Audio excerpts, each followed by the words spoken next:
Mhuri yeZimbabwe kusangana kwatiri kuita zvekare nhasi unoyu pano pachano yenyu yatinokupakurirai nhau mururimi rweshona. Right, nyaya iri panapa inyaya iri kutenderera padandemutande. Mazuva mashomanana zvichitevera kudzingwa kwakaitwa gurukota rinoona nezvemugodhi pamwechete nebudiriro yezvemugodhi munyika vaWinston Chitando musurprise move yakaitwa nemutungamiriri wenyika.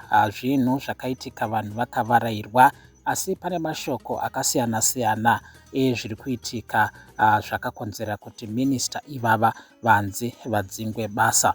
Vamwe vanotaura nyaya yekuti Amai Mnangagwa ndivo vakaita kuti minista vadzingwe nekuda kwekuti vakatadza kutevera maorders mudzimai wemutungamiriri wenyika. Kuchitaurikavo nyaya yezvekuboterekwa kuti kune chiitiko chakaitika mumazuva adarika aya chakakonzera kuti minista vange vachidzingwa. Naizvozvo kuzvishavane ikokoko kuna minista vetourism Barbara Ruodzi avo vari kutaurikavo nyaya dzekuti vanogona kudzingwa basa nekuda kwezvikonzero zvakasiyana-siyana. Vanotaurika kuti muconstituency yavo Amai Ruodzi vari kushungurudza vanhu vakawanda kusanganisira madzishe, maheadmen nemamwe mamembers ebato reZANU-PF vachishandisa zita remudzimai wemutungamiriri wenyika Amai Auxillia Mnangagwa. Zvitaurika izvo kuti vanhu vakawanda kuchirumanzi havasi kufara naMai Ruodzi nekuda kwemuitiro wavari kuita vachishandisa zita remhuri yemutungamiriri wenyika. Zvinotaurika zvekare kuti dzimwe nhengo dzebato reZANU-PF dziri kuchisidzirwa nekupomedzerwa mhosva yekuti vanotsigira bato reCitizens Coalition for Change.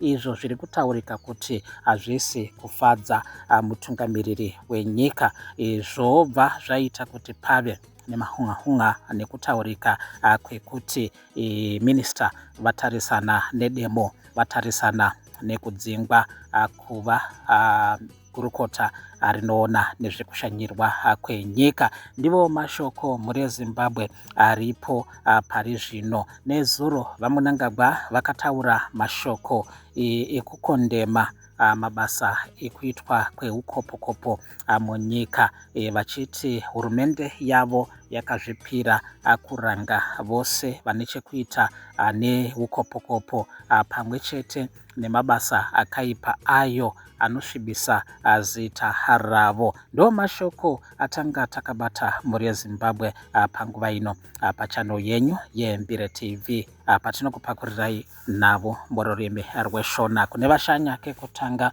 musakanganwa kutsigira kuburikidza nekusubscribe kuitira kuti poga poga patinoenda navo munova vekutanga kuziva zviri kuitika munyika.